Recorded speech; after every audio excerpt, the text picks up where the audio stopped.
C'est l'indignation dans le milieu du journalisme.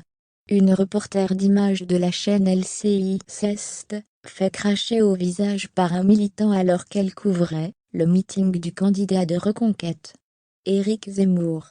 Une nouvelle insulte et violence physique contre la presse dans les rangs du polémiste réactionnaire. Le 10 avril 2022, les Français et les Françaises vont voter pour le premier tour des élections présidentielles. En attendant de savoir qui va succéder à Emmanuel Macron, le débat politique s'intensifie plus que jamais dans l'actualité du pays. C'est ainsi que les meetings se succèdent, mais pas forcément dans la sérénité. Ainsi, le candidat Reconquête, Éric Zemmour, a voulu faire une démonstration de force face à sa rivale du RN, Marine Le Pen, en meeting le même jour à Reims, et au-dessus de lui dans les sondages. Un événement marqué notamment par une altercation entre journalistes et militants. Pendant qu'Éric Zemmour s'est exprimé lors de son meeting, le 5 février 2022 à Lille, dans l'assistance, une journaliste reportée d'images de la chaîne privée LCI, a indiqué à l'AFP s'être fait cracher au visage par un de ses partisans. Hier, lors d'un meeting d'Éric Zemmour, un militant a craché au visage de l'une de nos journalistes.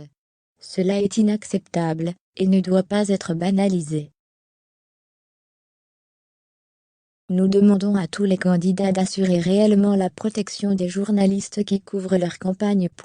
Selon Libération, la scène se serait déroulée au moment où l'ancien journaliste du Figaro et intervenant sur CNews s'est attaqué au coût de l'audiovisuel public, dont il veut privatiser les principales chaînes, pour mettre fin à leur propagande immigrationniste, woke et décoloniale.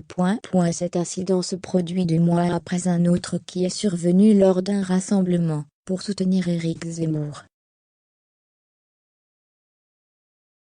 Lors de son discours d'officialisation de campagne présidentielle à Villepinte le 5 décembre, l'équipe de Quotidien avait été expulsée sous les huées de la foule.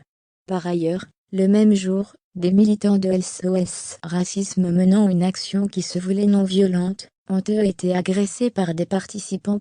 Le lendemain, c'est la socialiste qui lutte pour démentir les sondages Anne Hidalgo, qui s'est exprimée à Lille.